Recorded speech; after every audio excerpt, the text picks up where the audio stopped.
We're going to talk today, as part of Safer Gambling Week, about B2Bs and their commitment to safer gambling. Why B2Bs must lead on the safer gambling scene. And working for a long time, in the gambling industry and the charity sector, in many occasions I have tried to engage with B2B business. Some of them, they have been very proactive, but many of them, they are a bit reluctant, and in many occasions I heard, well, we're not interacting directly with customers. Why should we, you know buying into safer gambling? So I wanted to ask you, what are your views, and why, from your point of view, B2B should engage on safer gambling? Even if we don't directly interact with the players, responsibility starts at the foundation, in my opinion. So, as long as the way I see it, as long as we design the systems that the operators rely on, those systems determine what protections are possible. So if we don't build safer gambling into the architectures, then operators are left with not enough tools. Players are exposed to unnecessary risks. Our influence is structural and far-reaching, in my opinion, as B2B suppliers and as game developers, especially. And they can affect, for a supplier like EveryMatrix, for example, who has hundreds of operators, this can affect millions of players. So that's a huge impact. It's a huge impact and it's a huge responsibility. Spider-Man style with great power comes great responsibility. And you read my mind. So what's your take on it, Neil? Because you have worked in the operator side, and also on the B2B side. Yeah, no, thanks, Pedro, and thanks, Magda. Yeah, partially, I'd like to echo a lot of what Magda said. You know, we are in a very fortunate position, being B2B suppliers. When we get new operators, what we offer them is a turnkey solution, and so safer gambling is part of that turnkey solution. We equip them with a wide range of safer gambling tools.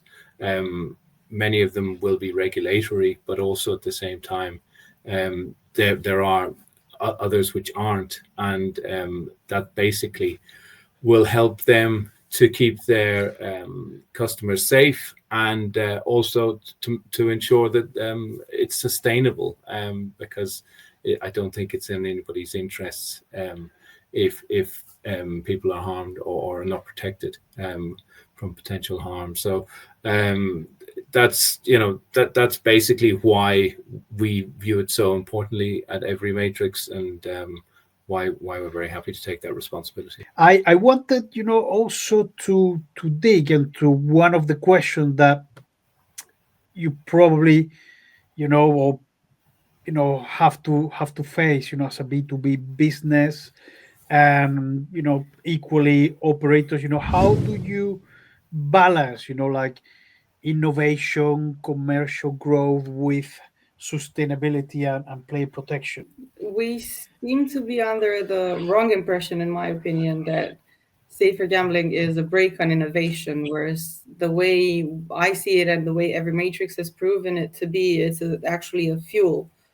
And our responsible gaming engine is probably the best proof of that, because we've by using real time data, we allow operators to set financial time limits. We integrate self exclusion, monitor player behavior, and so on without disrupting the entertainment experience. Now, these features, they don't just meet compliance, they build trust, and trust will drive retention and growth. So, especially in this environment where I want to say ESG is more and more present, and not only this industry, but the world in general is requiring a lot more of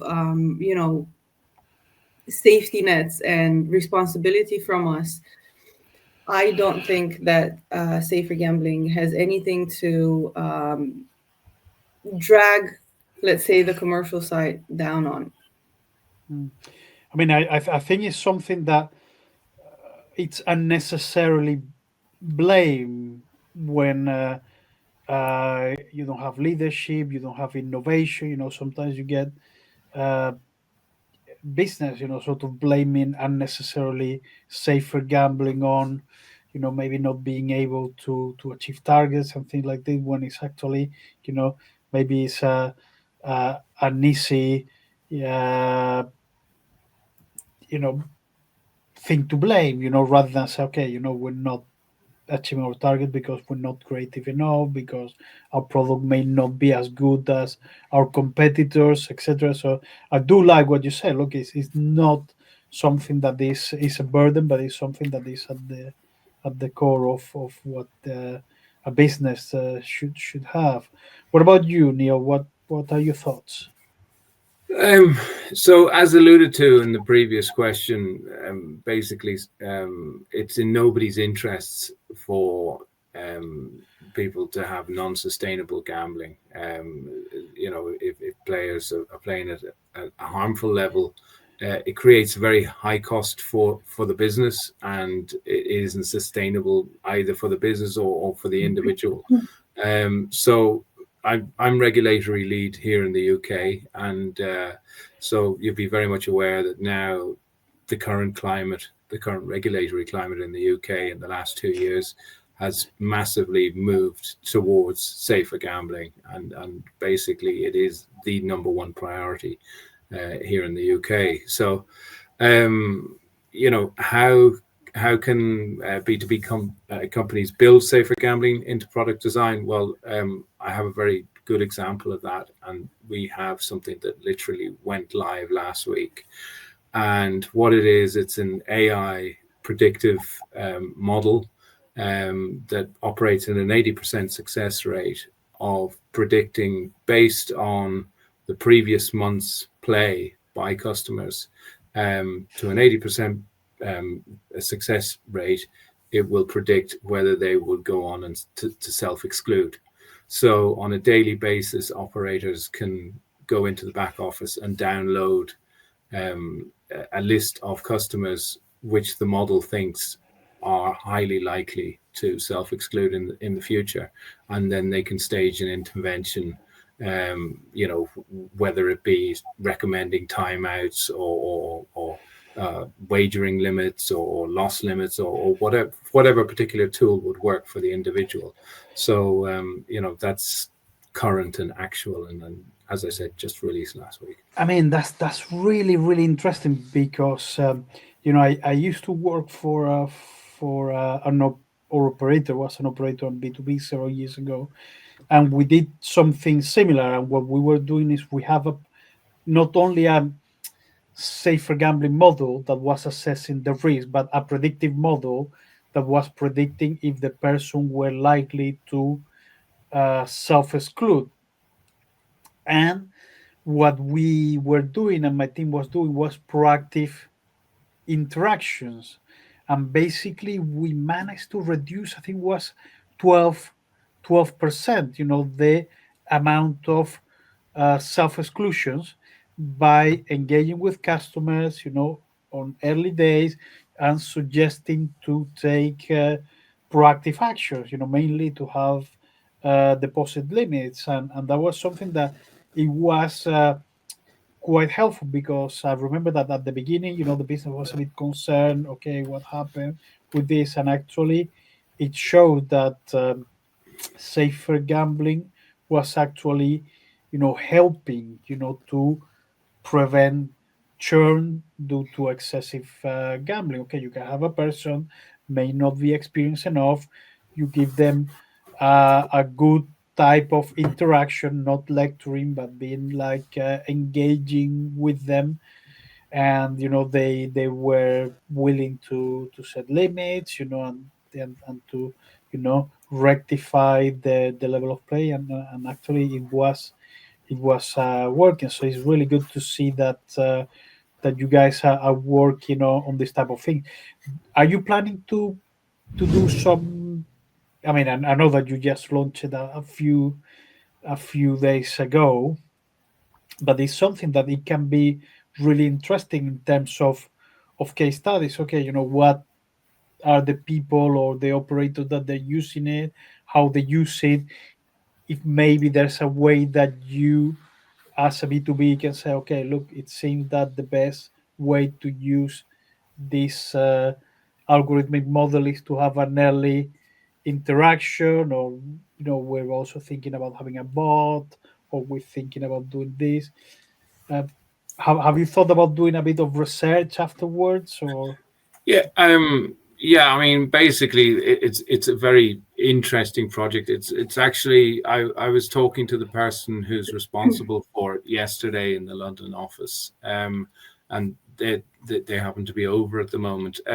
So this was when we previously so previous company FSP Technology, who EveryMatrix took over. This was a project that had been on the slate there, I think, since about as far back as something like 2012 or 2014. So, we're going back sort of 10 years, maybe even at least 10 years. That had been basically, they'd been looking into it and they'd been working on it.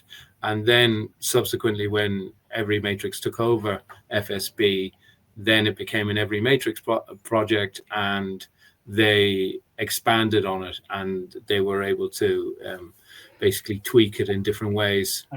So as I said, it was released last week. I don't, it's all our operators have it. So they're availing of it now. Typically, it can use 6 months of data down to 1 month of data. So depending, if you get let's say a new customer from scratch, if they're with you for 1 month, it can actually give you a prediction. It's basically, it's a 0 or 1, as in, the nearer you get to 0, the less likely you are to self-exclude. Whereas obviously with 1, you're very likely to self-exclude. So, the fact that they're operating at an 80% success rate with this, I think it's a massive tool, and we'll see what's coming in the future, but it's something that definitely piqued my interest. We have seen also that from a regulatory perspective, in the last few months, there have been a bit of a focus on B2Bs, like in the US, some uh, B2Bs that they were providing support, to some operators. Also, in the UK, we have been the case of the famous aviator that they sort of lost the license because maybe they didn't have the right license. There's some reputational, and regulatory risk. Sometimes some not complying with different things. But I suppose that from a safer gambling perspective, there must be also some compliance and regulatory risk. So, what are your views? In terms of, okay, if you're a bad B2B, may affect you on a regulatory way or reputational way, or if you're a good B2B, it also may influence on a positive way. What are your views? I mean, I don't think this is news for anyone. First of all, it's not news that regulators are moving more and more towards accountability across the supply chain. So, ignoring safer gambling could very well in the near future mean losing license or being excluded from key markets. And from a reputational perspective, operators, again, this is not news. Operators want partners who can support them in their compliance requirements.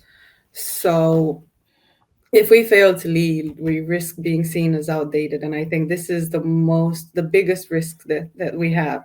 I think this is a very good example of why we worked so hard to get and to maintain the safer gambling certification from WLA. This can be seen as a patch of trustworthiness, being the first supplier to achieve this standard positioned us as trusted and trustworthy in the industry. It positioned us as a trustworthy partner for the operators, and it positioned us as trustworthy suppliers in front of the regulators.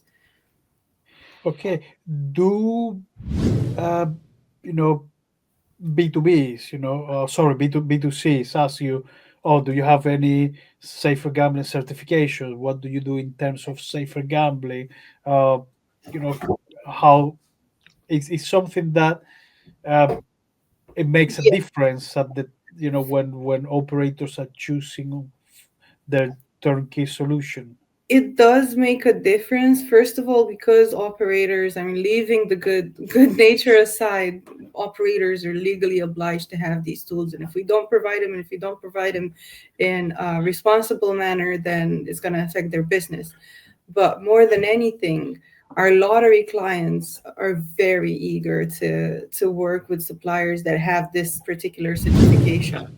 It's really interesting because I was reading a report from the Gambling Commission, I think it was like a couple of days ago, and they were actually talking that lottery products, they were negatively, I think, correlated with PGSI problematic gambling, which was a bit like, oh, well, that's unexpected. I was thinking Unexpected, that yeah. it will have a lower value that, I don't know, the product, but not this sort of negative correlation. Okay. Uh, I wanted to ask you, and this one I know a little bit the answer. Hmm. Uh, could you talk a little bit about safer gambling partnerships and why it's important for you, and what sort of thing have you been working in the last year? I mean, we've collaborated a lot with BetBlocker, and thank you for introducing us. This was a really nice collaboration, and I'm not gonna talk a lot about that because you Mm. already know about it. But we BetBlocker is helping players across the world, literally, and we're proud to say that we've had a small impact on translating into Greek. I think was it? Yeah, did a little bit of help Did a with little the bit with of the that. initial work. Yeah, Hmm. yeah. And then there's another initiative that's very close to my heart that we did last year, and that was a partnership. Well, it was a meeting basically between the Responsible Gaming Foundation in Malta and the MGA, and this is close to my heart because this wasn't just any meeting. This was something that we put together so that we can sort of establish a bridge between different parts of the industry who otherwise wouldn't be meeting, and wouldn't be talking about important things that actually affect the players. Because again, that's why we're here. We make money off of them. We need to take care of them. So it was a very, very nice meeting, and it was very good talk. It was good to see the regulator side of things and the NGO side of things as well. So I think this is something that we will be doing more I often. wanted to ask you also, do you do anything in terms of ESG that is not safer gambling related, even if it's the safer gambling week? Do you do any other, because you get many organizations, that they're also focusing their efforts. Okay, safer gambling, from my perspective, is they should wear the crown, in ESG, but there's other things that they're also important. Any particular initiative that you have been working on? I mean, Sorry, go ahead, Magda. No, I was gonna take this because Niall has been taking care of the safer gambling part Okay. a lot more than on the ESG side. So I might be able to help a little bit better with this question if that's okay with Niall. Oh Okay. yeah, perfect. All right. So on of course, and Pedro, you and I have talked about this extensively. Yes, indeed, safer gambling should wear the crown in ESG in this particular industry because it's the most impact that we can have on our environment. But other than that, of course, EveryMatrix is moving with the times, and we're assuming more and more ESG responsibility. And it's not just because we're preparing to report on the CSRD directive, but we've actually, I think it was last year or the year before, that we had a new office built up from ground. And it's the greenest office that you will ever see, the biggest one of our offices, actually. And that's why they've decided to make this one the green one and to rebuild it. Of course, the standard, taking care of the planet stuff. We don't use plastic cups and, we recycle and stuff. But even more initiatives like a sustainability day in each office, day off for employees who participate in these kind of activities, and some sort of small incentives every year now to try and get the employees to participate, because when it comes to the planet, everything is done with the people and by the people. So I mean, I think it's it's important to do a little bit of everything, but I have seen, in the past, a few operators and B2Bs, that they're just, oh, do you do something for ESG? Oh yeah, we painted a dog shelter. Okay, and for safer gambling, oh, we're a B2B, we don't need to do anything for safer gambling, which is a bit like, not sure about that. It's amazing that you're helping like a cat shelter or dog shelter, but you also need to help the people, that they are, in your and platforms. speaking about the people, besides the collaborations that we have with safer gambling related NGOs, which are more than we discussed now, uh, we also have Kids Academy, for example, in Bucharest, where kids from vulnerable environments, let's say, are coming here after school and they're learning to program and they're learning to work the computer and they're acquiring real life skills that can be used later on. And a lot of them, if they're older, maybe getting a part-time job with EveryMatrix and helping them with their studies and stuff like that. And there's another NGO in Ukraine, for example. There's a lot of things that we do for the environment that's not because being tech company like ours, the carbon footprint is not that big for us. What we can do is, help the people. Well, I suppose that you got servers running, 24/7. There's some carbon footprint there, but I think Some it's carbon amazing that, footprint, but it's not much that we yeah, can do about it. Like, it's yeah, the no, core of the business. We're not going to shut them down. no, no. Get green servers. It's really interesting about those Steam projects. To get people programming and innovation and tech. Very very interesting.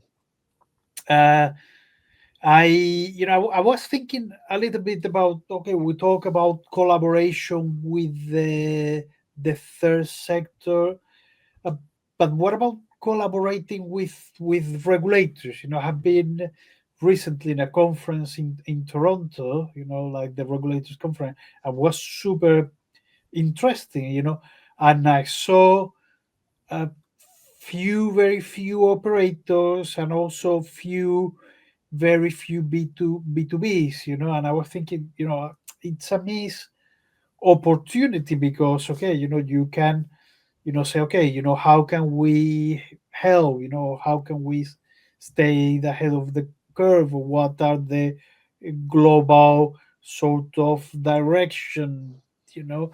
Uh, do you do anything to collaborate with regulators? Well, I think, Pedro, there was the recent UK GC Operator Forum. So that was an excellent opportunity to be there with peers and colleagues and, sort of understand the thinking of the regulator, how their approach to a wide variety of issues, enforcement and interpretation of the various rules and guidelines, etc. So that was the most recent one that I attended. That was in October, um, and I think going forward, both Magda and I, we would like to attend these type of events. It's interesting because I think in the last few years have been a bit of a polarization. Okay, you get conference that they're a bit more like for operators, then you get conference that they're regulators, and then there's conference and events for the third sector. And I think it's so important to talk to each other, and try to find ways to make things better and more sustainable. What's your experience?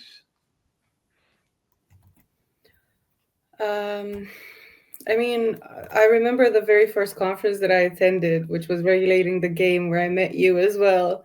And I remember it was the kind of conference which really set the standard for me, because a lot of regulators were attending and were speaking, and it was so great to be able to share dialogue, to share best practices, to see a trend from the regulators, just to hear it from them and to see where we're going with these conversations, and to align expectations. um, Indeed, in the past we've seen a polarization of these conferences, but not so much, because regulators still attend. And if you want to have a conversation, sorry, even if it is informal, there's plenty of time for networking. All you have to do is attend the conferences. It's great to have a dialogue and to share best practices. And it's, as I was saying earlier about the meeting that we had with MGA and the Responsible Gaming Foundation, I think BetBlocker was there as well. Yeah, I think It was, wasn't it? yeah, I think I went. I was in Malta. I don't know if it was the same because I had a meeting with the Responsible Gambling Foundation and was I think Jake from EveryMatrix, but I'm not entirely sure if MGA was there. So maybe there were Mhm. a few different ones. But yeah, it's this sort of Anyway, that was holistic. exactly. It was a Yeah. great opportunity to start a conversation, to share best practices, to align expectations, and co-create solutions that can actually help the players. Yeah, and another thing as well, typically with ICE, for example, when you're going to get all the operators together, it represents a great chance for regulators to come along and give a speech, and industry will take note. The last ICE which I attended in Barcelona, Helen Rhodes, I think, gave a speech there. And I think that the great thing is that all these things, events, are covered in detail, in depth by various journalists. There's a few regulatory reporting websites, etc. So even if one isn't able to attend subsequently, you're able to read up, and those comments are generally well flagged everywhere. So yeah, very interesting. Okay. Uh, going back to the WWLA accreditation. Why you decided to go for it, to be the first B2B to get it, because it's a bit of a, okay, you have to do some extra work. Probably it's not mandatory. You're right. We have had to do some extra work, but not a lot on top of what we were already doing. And this was the main reason why we wanted to get the certification, because at the end of the day, trust needs proof. You know, it's as simple as that. Anyone can claim commitment to safer gambling, but having an accreditation like this can really stand out and can show that we meet rigorous requirements from international bodies, and that we're committed to continuously improve. So because we were already doing um, what we needed to do for the players, like the features, the measures were already in place. We figured we need to have this. I, I think there's also another point to add to that as well, and that is that it's especially important to our clients who are lottery operators. We have the Hungarian State Lottery is one of our customers, and we've just literally in the last week we've signed Danske Spiel. So the the Danish state operation. So it's actually it's really important for us, and it's really important to them that we have the WLA level 2 certification. So yeah, very very This useful. is this is a great example of how safer gambling is not a barrier, but can be something that really drives growth. Mm, Yes. excellent. Uh, we're going close to the 40 minutes mark, so I wanted to ask you one little question. This one is a bit tricky. It's about you know safer gambling predictions, sort of could be general, it could be B2B for 2026, like until next safer gambling week. Anything in mind? What do you think is going to happen? Magda, you have your Should crystal I, ball should ready? I go? Thank you. It's an honor. Well, I don't know if I have any predictions or what's going to happen, but I can say what I would like for it to happen.